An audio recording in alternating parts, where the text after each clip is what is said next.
Hi guys, so I am doing this video today sitting in the car outside of my new workplace. So I've got a new workplace, yay, fun times. Anyway, just recapping from last week, we spoke a little bit about debt and trying to live a debt-free life, and that what's important is that you need to make sure that you pay off all your debts, and the only way to get there is obviously a journey. I had one question in my inbox. Somebody was asking that they've got a loan, and obviously an installment, right? For let's say for 5 years you've got a loan, or if you went and got 15,000 rand and your installment is, let's say, maybe 500 rand, and you've got additional money. Maybe let's say you've got an extra 2,000 rand in your bank account at the end of every month. Should you pay more into the loan and finish that off, or should you rather look at saving that 2,000 rand? My suggestion personally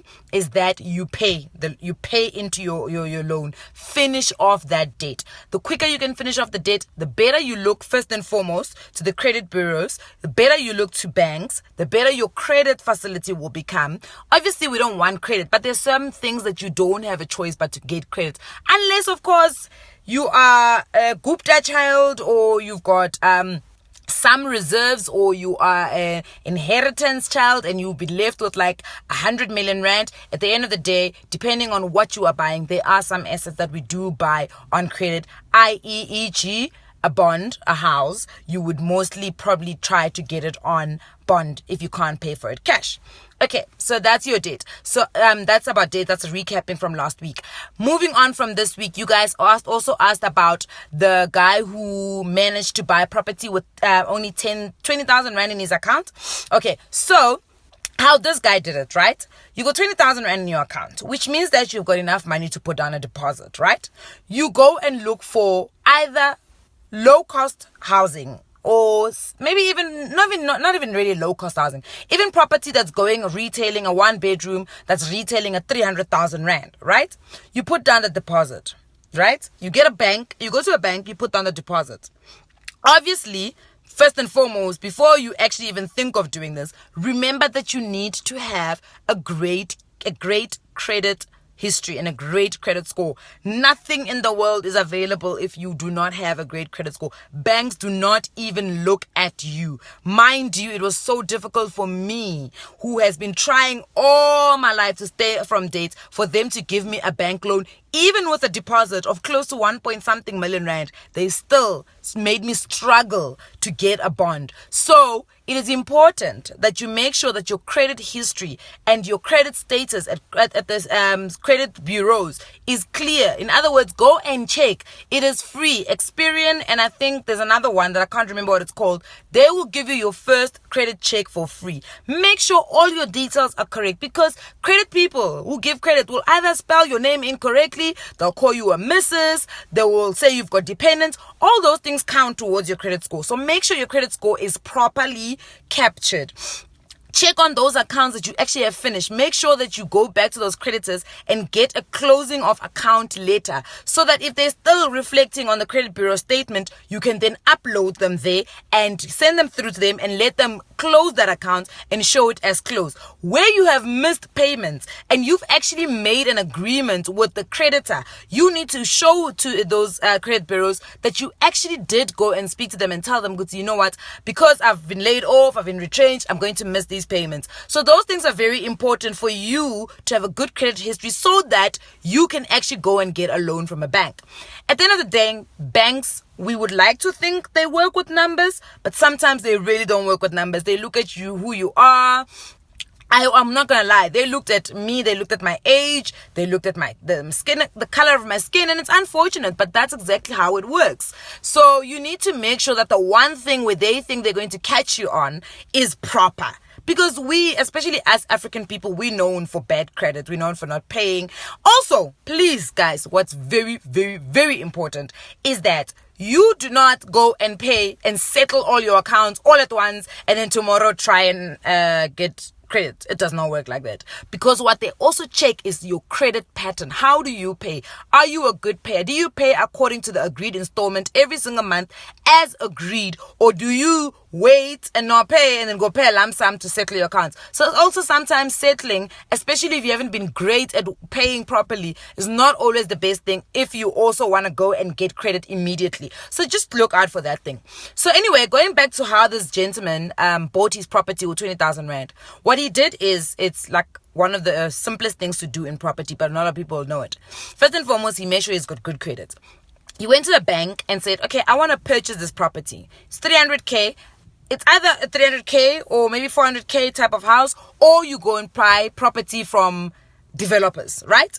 So he either used, I think he used 10,000 rand to pay the deposit, and the other 10,000 he used for lawyer's fees, because obviously, you know, when you buy a house, you need to make provision for lawyer fees, transfer duties.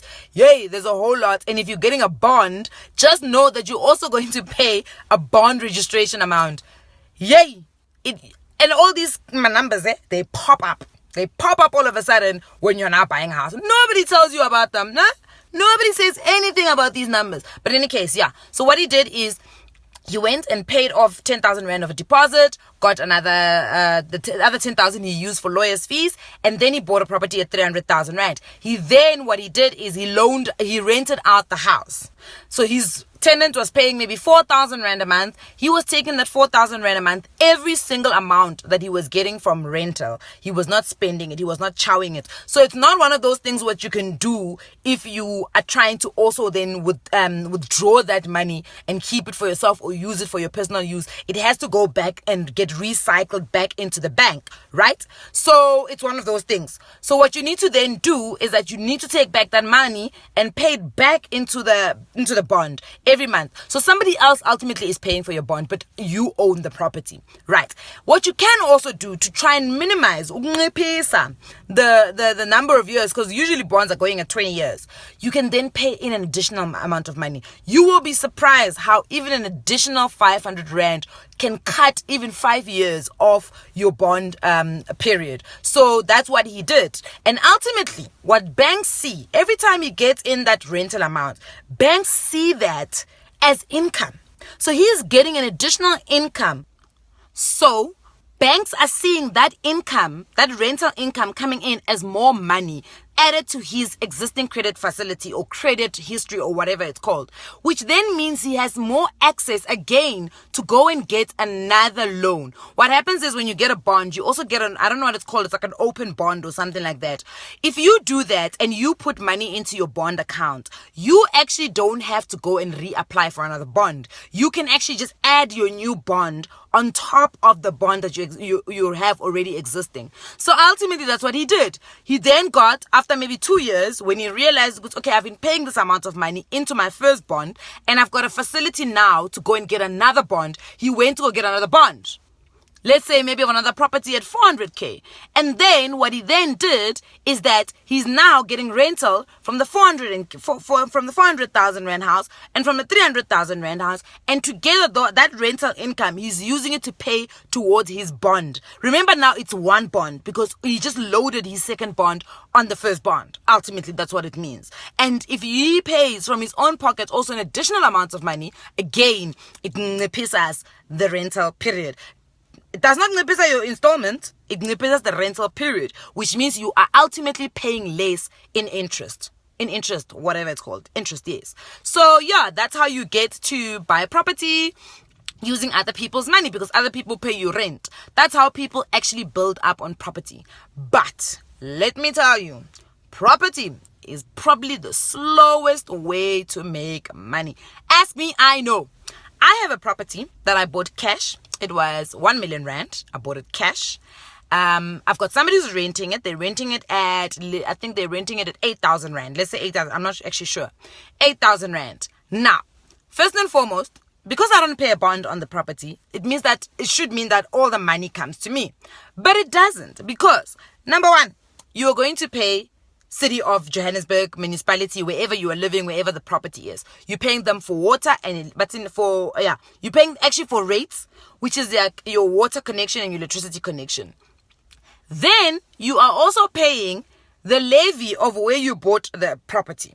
right? The property itself has a levy that you also then need to pay either to homeowners association or you're paying to estate managers. There's also a levy. Now, from my 8,000 rand rental house, I pay 3,000 rand in levies, electricity, water, all that stuff, to the estate manager. Then again, I pay like 500 rand to City of Johannesburg. That's 3.5 already gone, my friend.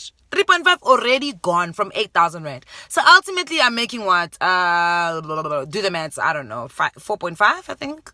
4.5, I'm not incorrect. 4.5 is what I make that goes into my account. Then you've got a tenant that says to you, I don't like the carpet. Oh, this place needs a repaint. Oh, the geyser burst.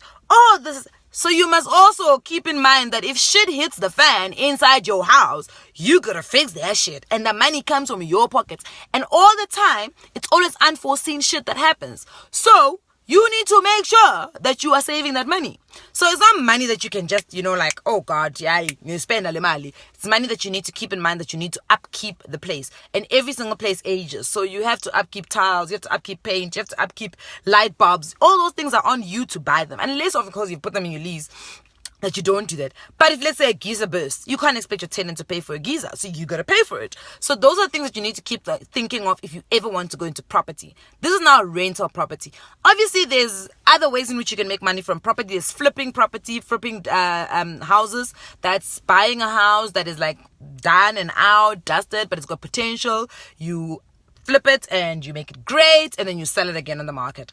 But again, not everybody in this country buying houses and the housing property market is not like tengamachep easy. Not everyone can just buy it at any time. So you need to keep that also in mind that, you might flip a house and it might not sell in the next 2 months. So that's something else you can look at. Also, there's commercial property, which you buy and then you rent out. That's like buying a place, a CBD, and you rent it out for commercial purposes.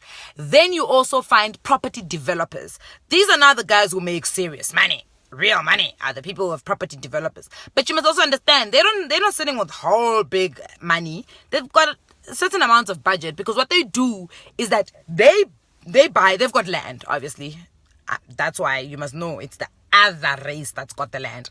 Then they plan this property development. They go to a bank and say, we're planning on building this property. It's got so and so many units and it's going to generate this kind of income. Then they always sell off plan. They sell to us off plan. That's why people say, I'm looking for developments. They're looking for where they can buy off plan. And I'll tell you why people buy off plan. But in case, the developer will sell off plan, get a certain amount of money, use that money to go and leverage off at the bank to get the money that he needs to then build the place. On the other side, people buy off plan because this is what a lot of people do. So let's take Amsterdam in Olivedale for a reason, for whatever purposes. You can buy off plan. Let's say you buy the unit at 500,000 rand. Right? Because you have believed in the property or the development. Then they start building. Let's say maybe 2, 3, 4 months after they start building, 6 months afterwards. Then people start moving in. Before people can even move in, you can sell again your property and you can sell it at a profit. So you can sell it even at 700k. Because now, seeing is believing, as people. So we're only interested in a development when we see it standing. And that's when people start to buy. That's when other people, first-time buyers, want to buy. Then they can buy off from you. So you are kind of like the secondary developer, ultimately. Because the developer used your money to develop his entire thing. So yeah, that's property for today. I don't know what I'll speak about next week. We'll figure it out. We'll go as the motions take us. Mwah!